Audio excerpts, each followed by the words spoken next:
Ethan Walker never wanted to be here, sitting at a small round table in Snowfall Café, pretending to be calm while his insides twisted tighter than the Christmas lights hanging above him. Outside the frosted windows, snow drifted lazily through the December air, falling in soft sheets across the quiet street. Inside, warm yellow lights glowed from the hanging lanterns, cinnamon filled the room, and couples laughed quietly while sharing pastries. It should have been comforting, but all it did was remind Ethan how out of place he felt. Blind dates were never his thing.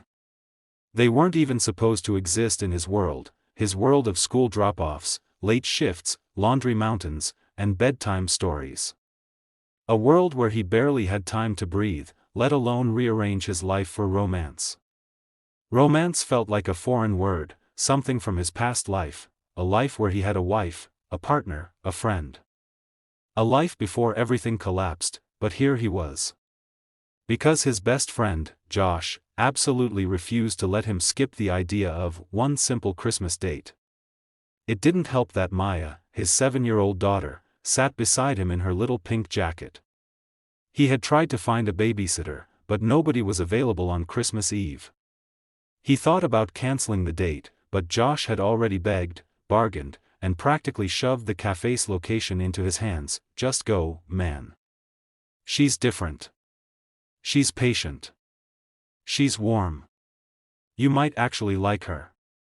So Ethan thought, maybe tonight could be something, but the moment he arrived and saw Lily sitting alone at the table, hands folded, eyes scanning the door, lips pressed into a nervous but hopeful smile, he felt an unexpected panic rise in his chest.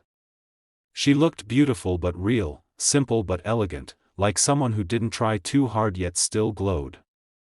She wore a soft green sweater that matched her hazel eyes, and when she saw him walk in, she stood up a little too quickly, knocking her knee against the table. They both laughed awkwardly, and Ethan tried not to look like a man who hadn't dated in years. "Hi.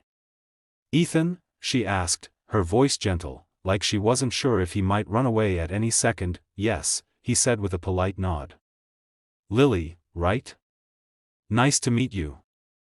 Her eyes shifted to Maya, who was quietly clutching her stuffed reindeer toy. "And this must be your daughter," she said kindly. "Maya," Ethan confirmed.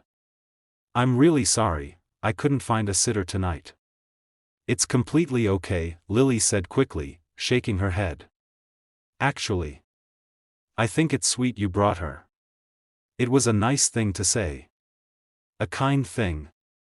But Ethan could sense the disappointment hiding under her polite tone. He knew she had expected a normal date, just two adults, talking, laughing, maybe discovering something romantic.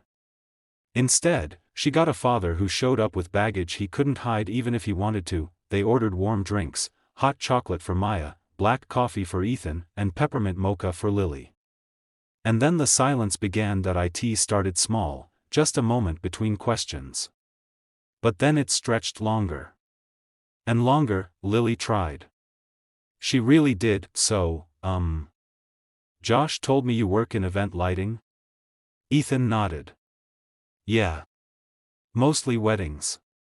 Sometimes corporate events." "That sounds fun." "It's work." Lily pressed her lips together, nodding slowly. "Right. I get that." He knew he wasn't giving her anything to build on, but his brain felt stiff, frozen, uncooperative. He didn't know how to talk anymore, not like this. Not in the way two strangers talk when they're hoping to become something more. Maya kept doodling little snowflakes on a napkin with a red crayon she found in her pocket, her small legs swinging under the chair. Every few seconds she would glance at Lily, studying her like kids do, not shy, not bold, just curious. Lily noticed and smiled softly at her. "That's a beautiful drawing. Do you like snowflakes?" Maya nodded but didn't speak. She was shy around strangers. Ethan rubbed her back gently, grateful for the brief break in the silence, but then the silence crept back. A couple at the next table laughed loudly. Someone behind them complimented the barista. Christmas songs played overhead, and people chatted and shared stories. The cafe felt full of life, full of warmth, while Ethan felt like he was sitting inside a bubble of awkwardness that he cleared his throat, searching for something to say. Something that didn't sound like a rehearsed, robotic answer. So, you're a teacher, right? Lily brightened a little. Yes. 2nd grade. I love it, actually. Kids are unpredictable. In the best way. That's good. He cursed himself inside. Why couldn't he form a normal sentence? He used to be charming, or at least comfortable. He used to know how to smile without forcing it. But tonight, everything felt tight. Lily looked down at her cup. Josh also mentioned you, lost your wife a few years ago? Ethan stiffened. Not out of anger, but the subject still hit him like cold air. Yes, he said slowly. 3 years ago. I'm sorry, she whispered that he nodded. Thank you. The conversation stopped again. Ethan could feel Lily's uncertainty, her confusion.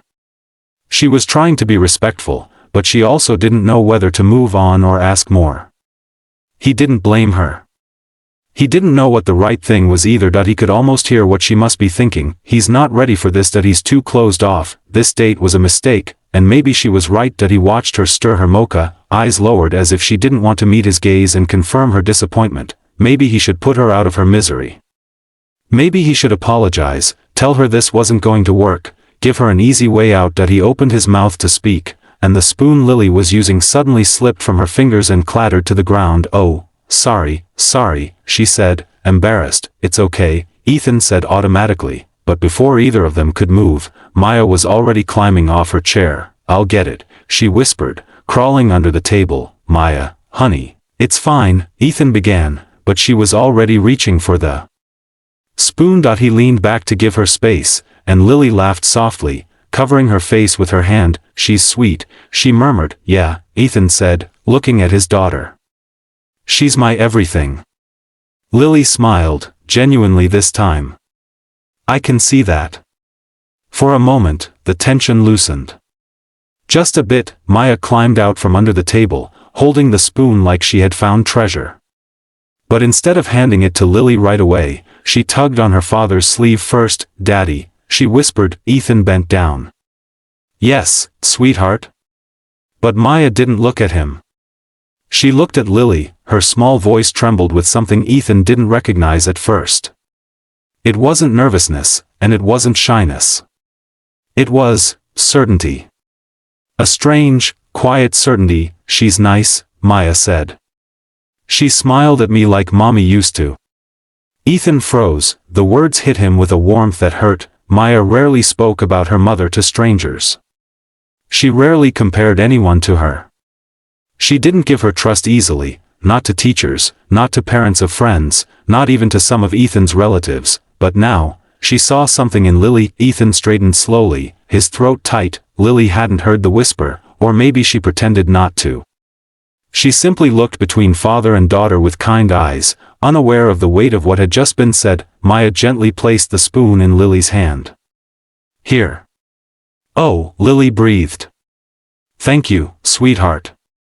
Maya blushed and went back to her drawing, humming softly, something she never did around strangers. Ethan stared at Lily, studying her with new eyes. She wasn't trying too hard. She wasn't pretending.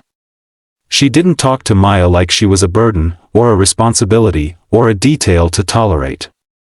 She simply accepted her, naturally. Still, he felt the awkwardness return as Lily sighed and looked down at the table. I'm sorry, Ethan, she said quietly. I just don't think this date is going well, is it? There it was, the sentence he had been dreading. Her tone wasn't harsh. It wasn't annoyed. It was disappointed. Sad, even. Like she had hoped tonight would be something special and now felt foolish for expecting it. Ethan swallowed hard. No, he admitted. It isn't. Lily nodded slowly, pushing her cup aside. It's okay, she whispered. Not every match works. But Ethan wasn't so sure anymore. Because for the first time since he sat down that evening, he didn't feel trapped or stiff or frozen. That he felt something else, something shifting, because his daughter, his careful, observant, quiet daughter, had whispered something he couldn't ignore, and he didn't understand it yet, but he could feel the weight of it settling into his chest like a small, glowing ember. Maya had never been wrong about people, not once. And that thought lingered between Ethan and Lily like a secret they didn't know how to unfold. Why?